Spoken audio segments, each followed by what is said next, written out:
Assalamualaikum warahmatullahi wabarakatuh. A'udzu billahi minasyaitonir rajim. Bismillahirrahmanirrahim. Innal hamdalillah nasta'inuhu wa nastaghfiruhu wa nu'minu bihi wa natawakkalu alayhi. Wa na'udzu billahi min shururi anfusina wa min sayyiati a'malina. Man yahdihillahu fala mudilla lahu wa man yudlilhu fala hadiya lahu. أشهد أن لا إله إلا الله وحده لا شريك له وأشهد أن محمدا عبده ورسوله اللهم صل على سيدنا محمد وعلى آله وصحبه أجمعين وبارك وسلم أما بعد بسم الله الرحمن الرحيم والعصر إن الإنسان لفي خسر إلا الذين آمنوا وعملوا الصالحات وتواصوا بالحق وتواصوا بالصبر صدق الله العظيم وقال رسول الله صلى الله عليه وسلم من سلك طريقا يلتمس فيه علما سهل الله له به طريقا إلى الجنة وكما قال صلى الله عليه وسلم.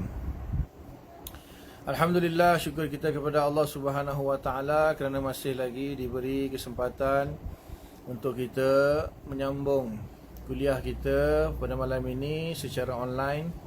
Dan insya-Allah malam ni kuliah kita kuliah yang berkaitan dengan hadis 40. Kitab Hadis 40 Imam An-Nawawi radhiyallahu ta'ala anhu. Dan kita mulakan dengan bacaan mula kita Al-Fatihah. A'udzubillahi minasyaitonirrajim. Bismillahirrahmanirrahim. Alhamdulillah rabbil alamin, arrahmanir rahim, maliki yaumiddin. Iyyaka na'budu wa iyyaka nasta'in. Ihdinas siratal mustaqim, siratal ladzina an'amta 'alaihim ghairil maghdubi 'alaihim waladdallin. Amin.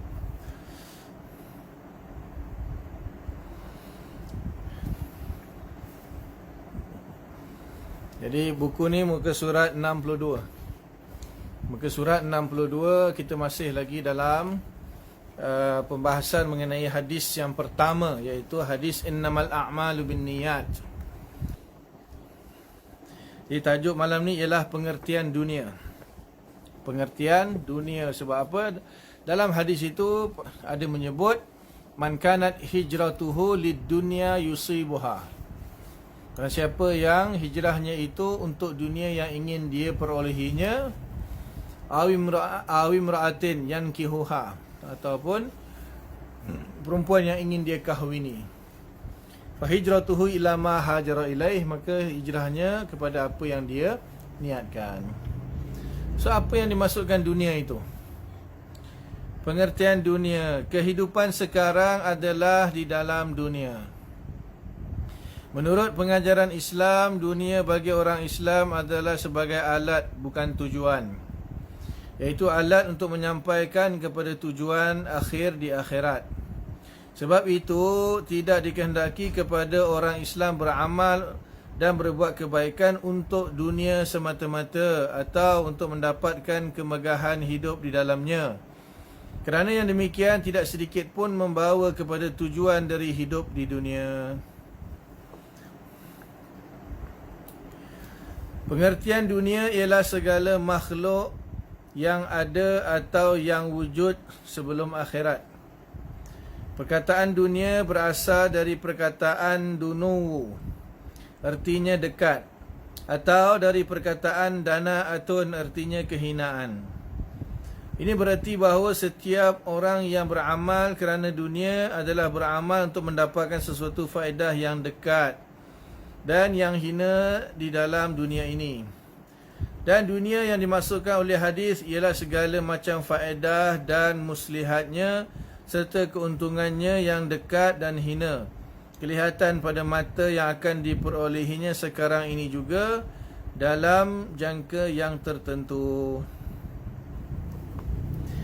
Okey, di sini dia mensyarahkan, dia mendefinisikanlah apa itu dunia. Jadi dunia ni dari segi lafaznya, perkataannya berasal daripada dua perkataan lah yang hampir. Jadi ada khilaf. Biasalah tu, khilaf-khilaf ni sentiasa ada. Adakah dia berasal daripada dunuwun ataupun daripada danaatun? Dunuwun maksudnya dunu tu benda yang dekat. benda yang dekat, benda yang hampir, benda yang segera lah kita kata, cepat. Dekat, hampir, cepat, segera. Jadi dia punya lawan dia kan jauh. Jauh tu apa? Jauh tu akhirat. Seolah-olah kita dekat dengan dunia, jauh dengan akhirat lah. Jadi sebab tu dipanggil dunia, sebab kita dekat dengan dunia. Maka dunia tu bermakna dekat. Sesuatu yang dekat dengan kita dipanggil dunia. Dan ada juga dalam doa yang selalu dibaca, dia ada dua perkataan yang hampir sama bunyi, beza satu huruf, iaitu ajilun dengan ajilun. Jadi ajilun itu yang segera, yang dekat. Kalau ajilun tu yang kemudian yang bertempoh, yang lambat lah. Ajilun. Jadi doa yang selalu, kalau saya pun selalu juga baca doa ni lepas sembahyang fardu kan. Allahumma inni as'aluka min khairi kullihi ajilihi wa ajilihi. Terbalik. Ajilihi wa ajilihi. Minta kebaikan ajilihi wa ajilihi. Ajil tu maksudnya yang segera, yang dekat dunia. Dan ajilihi pakai hamzah itu yang lambat, yang kemudian itu akhirat. Jadi dunia tu juga kena dipanggil ajil, iaitu yang segera. Dan ada juga yang dipanggil dunia dalam wal akhiratu khairul laka minal ula. Akhirat lebih baik daripada ula. Lebih baik untuk engkau daripada ula. Jadi akhir ula. Akhirah tu akhir, ula tu awal. Jadi dunia ni awal. Awal tu maknanya dekat, hampir, segera. Jadi ada munasabah dia lah. Ada munasabah dia. Perkataan dunia tu berasal daripada ad-dunu, iaitu dekat atau hampir. Yang kedua, perkataan dunia itu berasal dari perkataan dana'atun. Dana'atun maksudnya kehinaan. Kehinaan. Yang dimaksudkan kehinaan ini ialah sekiranya kita bandingkan dengan akhirat lah. Banyak benda ada kat dunia ni. Masjid pun ada di dunia, takkan masjid pun hina kan. Jadi manusia pun ada di dunia ni, Nabi pun ada di dunia ni. Jadi bukanlah bermaksud kehinaan itu maknanya segala-galanya yang ada di dunia. Sebab apa? Di sini awal-awal tadi dia kata apa dia kata tadi?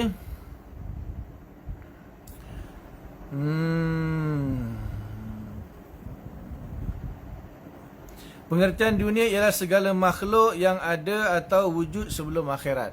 Itu kan tak apa nak sesuai lah. Perenggan yang kedua tu dia kata apa? Pengertian dunia ialah segala makhluk yang ada atau yang wujud sebelum akhirat. Masjid pun ada, Quran pun ada, jasad Nabi pun ada. Jadi takkanlah Kaabah pun ada, di dunia semua benda. Lepas tu dia kata dunia maknanya hina. Jadi takkanlah, tak munasabah lah kan. Kalau dunia tu maksudnya hina, maknanya segala. Lepas tu dia kata pula dunia tu segala apa yang ada sebelum akhirat. Maknanya Nabi pun hina lah macam tu. Nabi ada di dunia. Ini saya baca je lah. Dulu nanti saya bagi keterangan ataupun pendapat daripada kitab lain lah, InsyaAllah. Cuma yang pertama tu dia kata kehidupan sekarang adalah di dalam dunia. Di dalam maksudnya di dunia lah. Dia bukan dalam dunia, maknanya di dunia. Jadi dia kata di sini menurut pengajaran Islam, dunia bagi orang Islam adalah sebagai alat bukan tujuan. Sebagai alat bukan tujuan. Bolehlah kita kata alat pun boleh. Iaitu alat untuk menyampaikan kepada tujuan di akhirat. Sebab itu tidak dikehendaki kepada orang Islam beramal dan berbuat kebaikan untuk dunia semata-mata atau untuk mendapatkan kemegahan hidup di dalamnya, kerana yang demikian tidak sedikit pun membawa kepada tujuan daripada hidup dunia itu.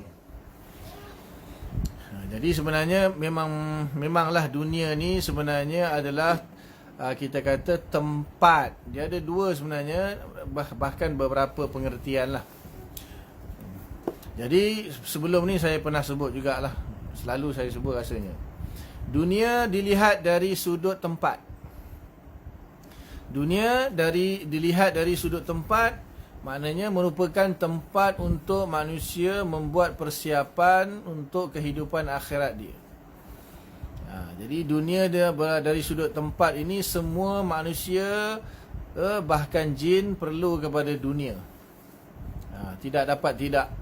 Semua manusia dan jin, maksudnya mukallaf lah, saqalain atau mukallaf, memang perlukan dunia sebagai tempat untuk dia melakukan ibadah, ataupun dalam arti kata lain, tempat dia membuat persiapan, bercucuk tanam untuk kehidupan di akhirat.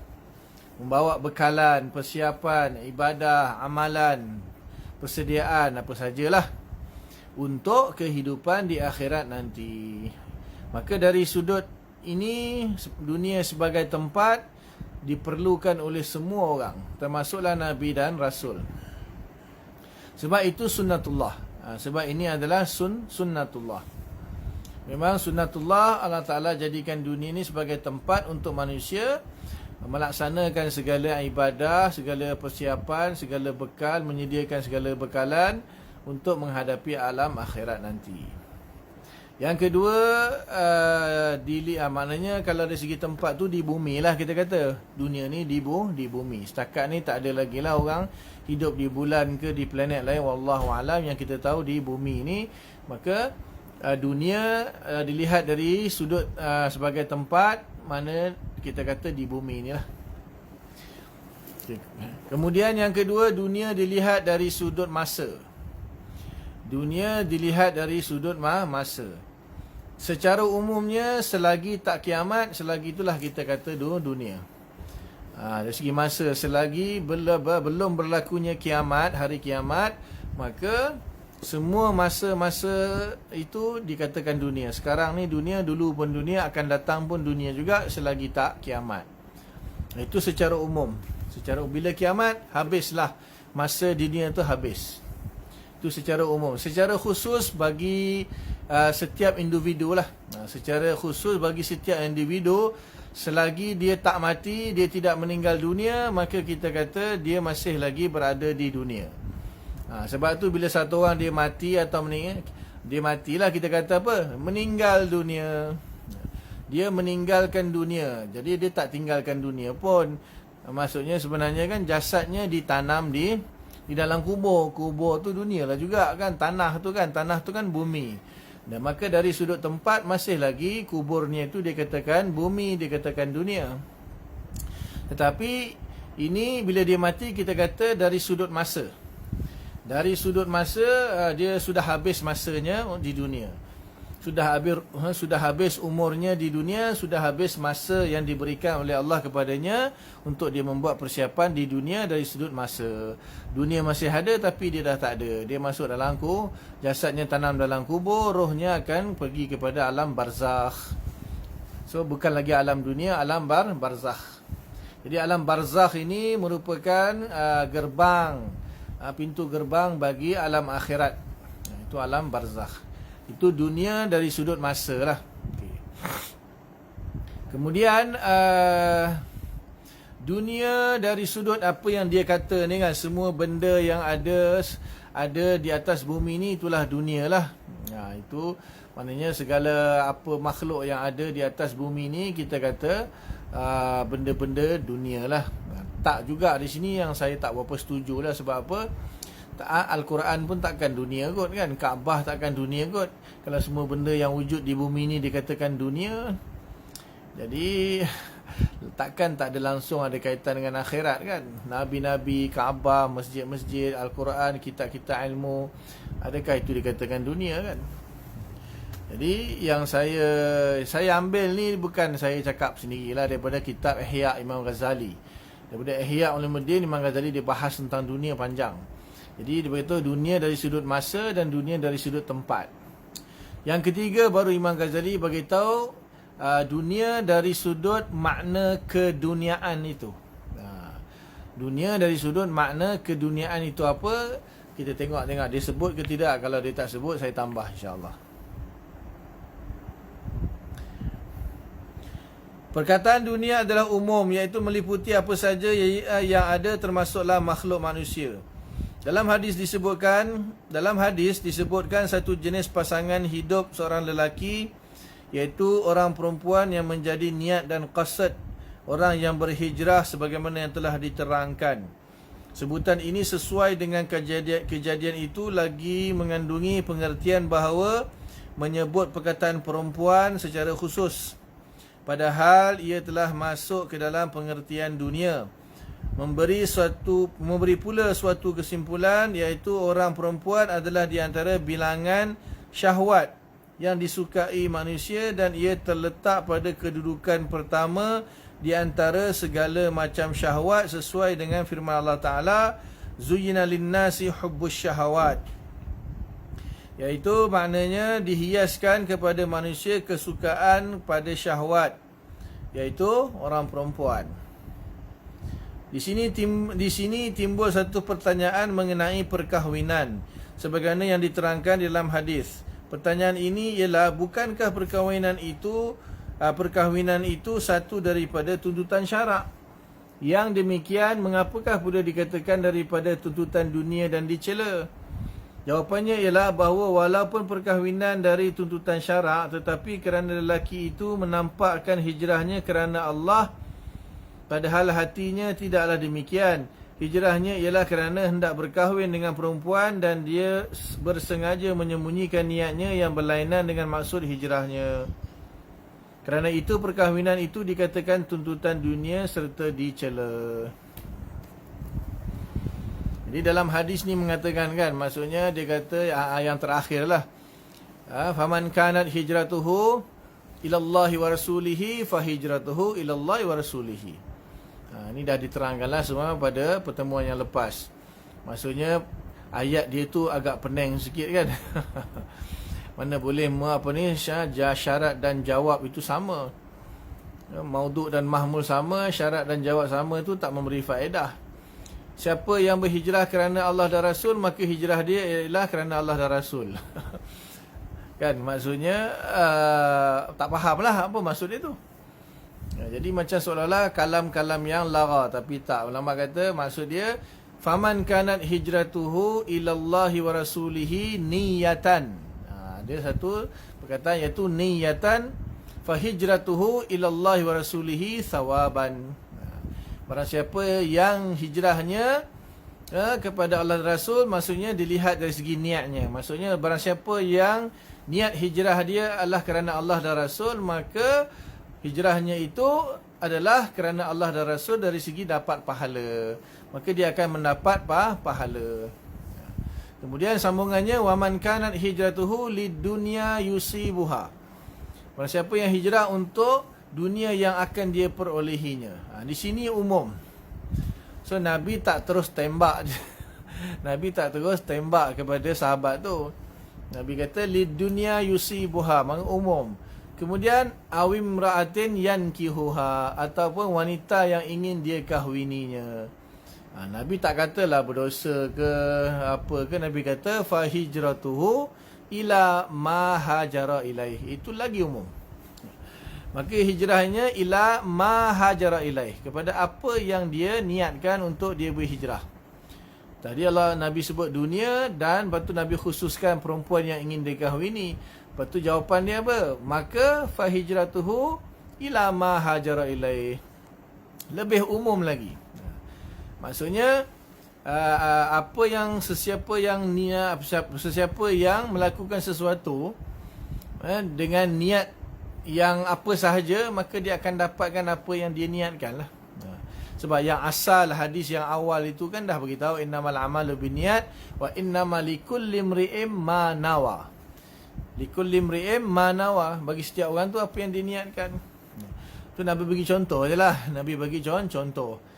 Maknanya di sini sebenarnya ada dua lah. Satu berbuat sesuatu kerana Allah dan Rasul. Satu lagi berbuat sesuatu bukan kerana Allah dan Rasul.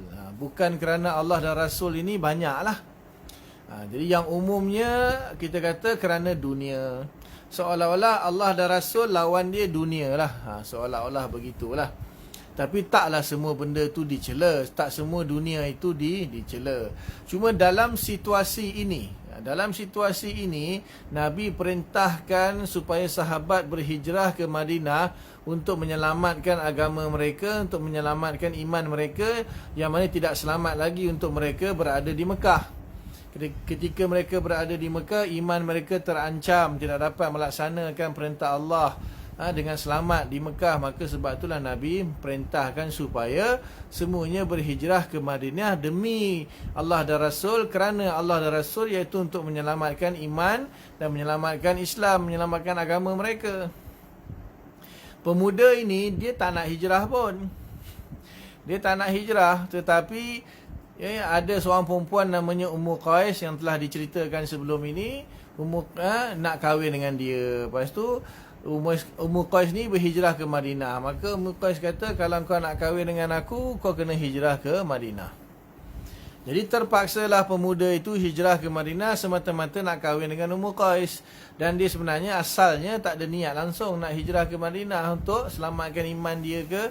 Tak bagi tahu juga kan pemuda itu Islam ke tidak. Tapi dah tentulah kalau lah dia nak kahwin dengan Ummu Qais tu kan Islam.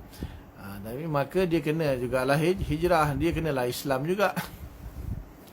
Jadi dan di sini dia tak bahas panjanglah siapakah pemuda itu. Adakah dia Islam atau tidak, ataupun dia masuk Islam semata-mata nak kahwin dengan perempuan tu dan terpaksa hijrah, atau macam mana ke, itu tak dibahas di sinilah. Mungkin dibahas dalam kitab-kitab besar ke. InsyaAllah nanti saya tengok kalau ada maklumat tambahan lah. Tetapi di sini Nabi diberitahu oleh malaikat Jibril lah. Maka Nabi ni kan Nabi dapat ilham, diberitahu oleh malaikat Jibril supaya apa? Supaya di sini sahabat-sahabat yang berhijrah ke Madinah tu dapat memperbetulkan niat mereka hijrah tu lah. So Nabi beri satu panduan supaya dalam setiap amalan tu kita perlu perbetulkan niat kita. Maka di sini kan menghijrah ke Madinah tu bukan benda yang mudah, benda yang berat. Meninggalkan tanah air, bahkan rumah ditinggalkan, harta benda ditinggalkan, sebahagian keluarga ditinggalkan, terpaksa hijrah. Tapi bukan untuk apa pun, semata-mata nak menyelamatkan agama, menyelamatkan iman, menyelamatkan Islam. Itulah maksudnya kerana Allah dan Rasul. Jadi betulkanlah niat kamu supaya hijrah kamu itu memang dapat pahala, memang bertepatan dia punya tujuan dia seperti yang dikehendaki oleh Allah dan Rasul. Jadi boleh juga kalau dia niat dua-dua. Dia nak niat, memang dia niat untuk menyelamatkan Islam dia, iman dia, amalan dia. Dalam masa yang sama juga dia niat juga nak kahwin. Boleh ke tak boleh? Boleh sebenarnya. Nanti lepas ni akan dibahaskan. Bukan tak boleh langsung kan. Kita nak niat kerana hijrah, lepas tu dia kata kan, dipertikaikan kan.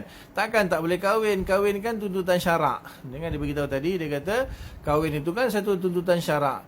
Jadi takkanlah dia berkahwin dengan wanita itu dia akan dikatakan dunia. Sedangkan kahwin tu adalah satu benda yang disyarakkan, disyariatkan dan diperintahkan oleh syarak. Maka di sini dia kata maksudnya dalam situasi beginilah. Dalam situasi ini maknanya sahabat itu dia sebenarnya tak mau hijrah. Dia tak mau hijrah. Tetapi disebabkan nak kahwin punya pasal, perempuan tu kata kalau kau nak kahwin dengan aku, kau kena hijrah. Maka dia pun hijrah semata-mata kerana nak kahwin. Jadi sebab itulah Nabi tegur di sini, dan Nabi pun tak ada siapa pun tahu siapa-siapa. Wallahualam lah, Nabi pun tak bagi tahu direct kepada pemuda tu. Nabi ni sifat dia, kalau ada satu perkara yang tak kena, Nabi akan sampaikan secara umum. Nabi jarang Nabi akan pinpoint kepada engkau, engkau hijrah nak kahwin dengan perempuan tu Nabi tak macam tu. Nabi akan sebut secara umum, maknanya orang lain pun tak tahu siapa yang Nabi maksudkan tu. Atau mungkin Nabi secara kebetulan saja Nabi sebut benda tu sebagai satu contoh. Sebagai satu contoh. Itulah yang dimaksudkan dengan hadis inilah. Jadi sebenarnya bukan tak boleh kalau orang tu nak berhijrah untuk berkahwin dengan wanita di satu tempat lain. Boleh je, tak ada masalah. Bahkan digabungkan kedua-dua niat pun boleh. Tapi dalam situasi ini memang pemuda tu dia tak nak hijrah sebenarnya. Asalnya dia memang tak mau hijrah, tetapi Jadi disebabkan nak kahwin punya pasal, terpaksa hijrah. Dan niat hijrah tu pun niat untuk kahwin saja. So Nabi pun tak katalah berdosa ke apa. Nabi kata apa yang kau niatkan itulah yang kau dapat. Apa yang dia niatkan itulah yang dia akan dah dapat. Ila ma hajara ilaih. Maka jangan kita jadikan ini dalil tidak boleh hijrah untuk dapatkan dunia. Bukan saja kahwin, misalnya orang berhijrah untuk berniaga, orang berhijrah untuk bisnes, berhijrah untuk tukar angin ke, tukar suasana ke, atau apa sajalah. Boleh-boleh saja, tak ada masalah. Cuma dalam situasi ini perintah hijrah tu adalah untuk selamatkan agama, selamatkan iman. Ini perintah dia. Dan kalaulah misalnya kalaulah tidak dapat kalaulah Mekah itu sesuai untuk diamalkan Islam di situ, tidak ada ancaman keimanan di situ, Nabi tak akan suruh hijrah pun. Tak perlu pun hijrah semua orang. Tapi di sini memang Nabi suruh semua hijrah supaya dapat selamatkan iman, supaya tidak diganggu oleh orang musyrikin Mekah. Supaya tahu kan kisah dia, kena seksa, kena keluarga Sumayyah kan, kena bunuh, lepas tu kena sula, kemudian Bilal kena kena hempak dengan batu besar, Khabbab dia diseret atas bara api, macam-macam kena. So untuk selamatkan, ada yang mungkin tak tahan, takut dia berpaling. Jadi Nabi suruh hijrah untuk selamatkan agama. Maka dalam situasi ni tak bolehlah hijrah untuk kerana benda lain. Dan Nabi pun tak kata salah, berdosa apa semua. Cuma Nabi kata, kalau kau niat untuk dunia sahaja, atau perempuan yang nak kau kahwin sahaja, maka hijrah kau itulah dia yang kau dapat. Rugi tak dapat pahala. Tapi kalau pemuda tu memang dua-dua, contohlah, ni contoh, niat dia dua-dua. Memang dia nak hijrah ke Madinah, selamatkan iman dia, dalam masa yang sama niat untuk kahwin pun, hijrah untuk kahwin pun, boleh je, tak ada masalah.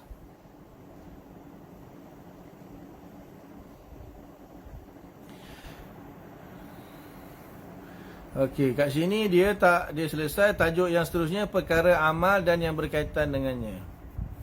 Okey, jadi tak adalah dijelaskan keduniaan tu apa, jadi saya tambah sikit. Imam Ghazali dalam Ihya, Imam Ghazali mengatakan apa itu yang dikatakan keduniaan, dunia yang bermaksud keduniaan, bersifat keduniaan, bersifat duniawi itu ialah setiap perkara yang tidak memberi faedah untuk akhirat kita, itulah namanya dunia.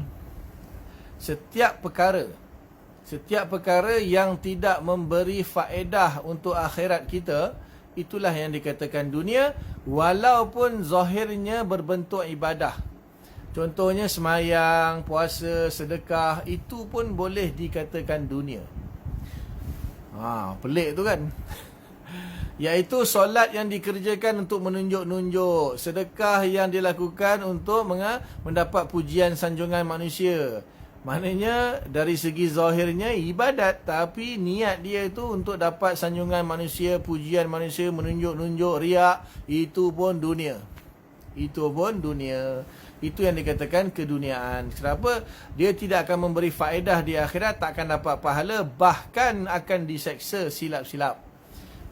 Amalan yang dibuat tidak ikhlas, bukan kerana Allah kan. Orang buat semayang, baca Quran, puasa, sedekah, tapi niat ni bukan kerana Allah, nak nunjuk-nunjuk, nak orang puji dia, nak kata dia dermawan, dia ni pemurah. Maka di situ silap-silap, nanti dia bukan saja tak dapat pahala, bahkan dapat dosa silap-silap. Itu kan dipanggil syirik khafi, dipanggil syirik majazi ataupun syirik khafi, syirik yang tersembunyi. Maknanya dia melakukan sesuatu itu bukan kerana perintah Allah, tetapi kerana ingin dipuji oleh manusia, ingin disanjung, ingin dipanggil pemurah, alim, abid dan sebagainya. Wah, itu silap-silap neraka lagi. Bukan saja tak bagi faedah di akhirat, bahkan diberi seksa lagi di akhirat. Itu termasuk dunia lah. Setiap perkara yang tidak memberi faedah di akhirat, maka itulah namanya dunia. Tapi kalau orang tu bekerja, dia kerja, berniaga, tapi niat dia untuk mendapatkan rezeki yang halal, untuk memberi makan anak bini dia, memberi nafkah kepada anak dan isterinya dengan sumber pendapatan yang halal, dia niat begitu, dia kerja, dia bisnes, maka itu dikatakan akhirat, bukan dunia. Itu bukan dunia. Tapi dengan syarat-syarat lah, diikut segala hukum hakam, tak sampai terlepas waktu solat, tak sampai bercampur gaul dengan wanita secara bebas. Maksudnya dia ikutlah segala hukum hakam syarak dalam perniagaan, tak tipu orang, tak rasuah, tak apa, jaga segala akad, jaga segala muamalah, muasyarah. Maka walaupun dia bekerja, zahirnya nampak macam cari duit, berniaga macam bisnes nampak macam cari duit, cari dunia, tetapi niat dia untuk dapatkan rezeki yang halal, untuk bagi nafkah yang wajib kepada anak isteri, bahkan ada lebih, dia niat untuk mensedekahkan kepada orang miskin, bantu keluarga-keluarga dia yang susah, bagi duit kat mak ayah dia, bagi duit kat keluarga dia beradik, abang kakak adik yang susah, bagi dekat jiran-jiran dia yang susah, dan sedekah dekat mahat tahfiz ke, sedekah ke surau ke, bantu siapa-siapa yang susah ke. Itu walaupun zahirnya nampak dunia, tetapi itu bukan dunia, itu akhirat. Ini kata Imam Al-Ghazali. Jadi sebenarnya dunia ini, adakah benda tu dunia atau akhirat, bukan dilihat dari segi zahirnya. Tidak dilihat dari segi zahirnya, dilihat dari segi niatnya itu. Kalau niat dia untuk akhirat, maka, dan niat yang betul lah, niat yang betul. Kalau dia mencuri, aku mencuri, niat aku nak ada sedekah dekat orang miskin, Robin Hood lah kononnya, itu tak boleh. Kalau Robin Hood tak boleh lah mencuri, tapi niat nak sedekah orang miskin, bantu orang miskin, itu tak boleh. Itu tak boleh. Walaupun niat akhirat pun, itu tak boleh. Jadi luaslah sebenarnya, luas. Jadi ada orang, contohnya lah kan, dia buat juga sembahyang Jumaat, dia buat juga benda-benda yang dilarang oleh kerajaan. Dia kata ini agama. Ini agama ni. Kerajaan tak bagi, kerajaan tu memang fikir dunia saja. Show-show dalam TV, siaran-siaran hiburan dalam TV boleh datang ramai-ramai, tapi masjid tak boleh 6 orang. Dia buat sendiri, kan, sendiri punya jemaah 40 orang ke, buat jemaah. Itu dikira dunia ke akhirat? Ya, zahirnya memang akhirat lah, sembahyang Jumaat berjemaah, tapi melanggar fatwa kerajaan. Jadi adakah itu dikatakan dunia dan akhirat? Dunia atau akhirat? Zahirnya memang akhirat lah kan, sembahyang Jumaat, tapi langgar SOP, langgar perintah kerajaan. Menurut apa yang diberi fatwa oleh mufti wilayah, baru ni kecoh kan, mufti wilayah kata siapa rentas negeri, haram hukum dia. Sama juga siapa yang sembahyang lebih daripada had yang telah dihadkan, haram hukum dia. Jadi menurut mufti sekarang tu haram lah. Maksudnya bila haram walaupun sembahyang, tapi dunia. Tapi kita kata haram li ghairihi lah. Kita tak kata li zatihi, mustahil lah sembahyang Jumaat itu haram li zatihi itu mustahil. Maksudnya li ghairihi, kerana dilarang. Contohnya mudah, contohnya sembahyang, orang yang sembahyang pakai baju yang dicuri. Dia semayang tapi baju yang dia pakai tu baju yang dia curi. Ataupun dia semayang, dia ambil uduk dengan air yang dia curi. Atau dia semayang di tempat tanah orang lain yang dilarang masuk, dilarang menceroboh, dia masuk secara haram.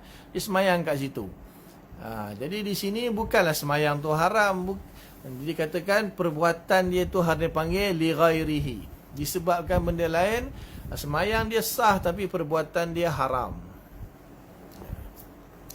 Jadi benda tu kalau menurut saya tawakuf dululah. Tawakuf dulu. Kalau di akhirat Allah kata salah, engkau melanggar SOP ni salah, Allah kata kerajaan Malaysia, mufti telah tetapkan SOP, engkau langgar, kau salah. Itu kalau Allah kata di akhirat kita yang salah, maka tanggunglah sendiri. Maknanya itu dunia lah tu, bukan akhirat. Tapi Allah kata tak apa. Di akhirat nanti Allah kata walaupun kau langgar SOP, tapi dia orang tu bagi fatwa tak betul, tak sepatutnya fatwa tu melampau-lampau, tak adil, bias, kan. Kerajaan di tempat-tempat lain boleh pula ramai-ramai orang, masjid 6 orang je. Itu mufti tu tak betul bagi fatwa. Kalau lah ini kalau Allah Ta'ala di akhirat kata macam tu, maka siapa yang langgar SOP tak dikatakan dunia, tapi dikatakan akhirat. Maka fatwa mufti itulah yang dikatakan dunia. Dia bagi fatwa kerana kepentingan dunia. Ekonomi, pejabat, perniagaan kau bagi pula ramai-ramai. Semayang agama kau tak bagi. Ni bukan saya lah, kita kata contohnya, kalau di akhirat nanti Allah kata fatwa kau salah, fatwa kau berat sebelah, kau lebih pentingkan dunia, ekonomi daripada agama, maka dia jawablah. Dia akan bersalah. Yang melanggar SOP dunia ini dikata betul, tak dikatakan salah. Tapi Allah kata fatwa tu betul. Kalau Allah kata fatwa yang diberikan oleh mufti tu betul, maka siapa yang langgar SOP itu salah. Maka dibuat tu kerana dunia. Wallahu a'lam. Saya tak tahulah. Kita tunggu nanti di akhirat nanti kan, apa yang Allah Ta'ala akan beritahu. Tapi yang paling baik, bila kita diberi fatwa, kita ikut je. Kita takkan dipersalahkan. Allah Ta'ala takkan tanya, dia tu bagi fatwa salah sebenarnya, kenapa kau tak lawan, kenapa kau tak langgar SOP? Tak ada. Tak mungkin. Itu tak mungkin berlaku. Kalau SOP sudah ditetapkan, kita ikut walaupun kita tak dapat tunaikan sembahyang Jumaat misalnya, maka kita takkan berdosa. Yang akan berdosa mufti yang bagi fatwa dan segala yang terlibat dengan angkatan-angkatannya lah. Kalau di akhirat nanti Allah katakan fatwa dia itu salah. Itu dalam hadis ada kan, dalam hadis 3 jenis mufti, 2 tak selamat, 1 je selamat. Bukan saya memandai-mandai. Ada benda tu kan. Sebab tu imam-imam dulu, Imam Abu Hanifah, Imam Syafi'i takut nak jadi mufti. Imam Abu Hanifah, Imam Syafi'i, Imam Malik, ulama hebat, mujtahid mutlak, takut nak jadi mufti. Pasal apa? Takut salah bagi fatwa. Sekarang ni pandai-pandai tanggung lah. Kalau fatwa kau betul, Alhamdulillah. Kalau fatwa tak betul, mana kau jawablah sini. Bahkan kau tanggung segala umat ataupun penduduk yang di bawah fatwa tu. Contohnya Selangor kan, penduduk di Selangor, semua penduduk Selangor yang tak sembahyang Jumaat, kau tanggung dosa dia besok di akhirat. Kalau fatwa dia salah.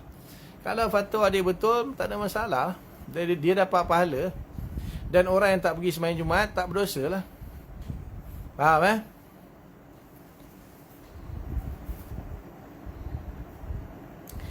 Jadi itu makna dunia menurut Imam Ghazali, iaitu sesuatu yang tidak memberi faedah di akhirat, bahkan mungkin memberi mudarat di akhirat. Itulah yang dikatakan dunia. Walaupun zahirnya nampak macam agama, macam akhirat, seperti ibadah, sembahyang, puasa, zakat, sedekah, tapi niat dia buat nak menunjuk-nunjuk, riak dan sebagainya.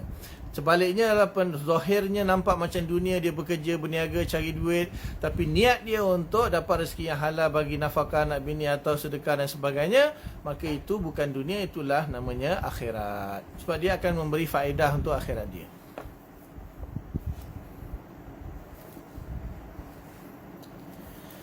Wallahu a'lam. Perkara amal dan yang berkaitan dengannya akan kita sambung nanti insya-Allah.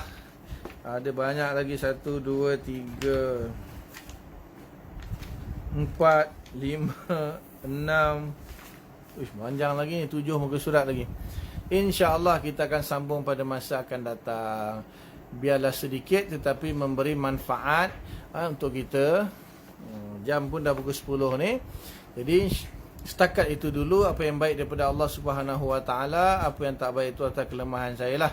Minta ampun pada Allah, minta maaf pada semua muslimin muslimat. Mudah-mudahan Allah Taala bagi kita taufik untuk kita faham, kemudian amalkan dan sampaikan juga kepada orang lain yang tak berkesempatan. Dan kita tangguh majlis kita dengan tasbih kifarah. Subhanallah bihamdika, nashhadu an la ilaha illa anta, nastaghfiruka wa natubu ilaik. Subhana rabbika rabbil izzati amma yasifun, wa salamun alal mursalin, walhamdulillahirabbil alamin. Assalamualaikum warahmatullahi wabarakatuh. Sama-sama semua, amin wa iyyakum.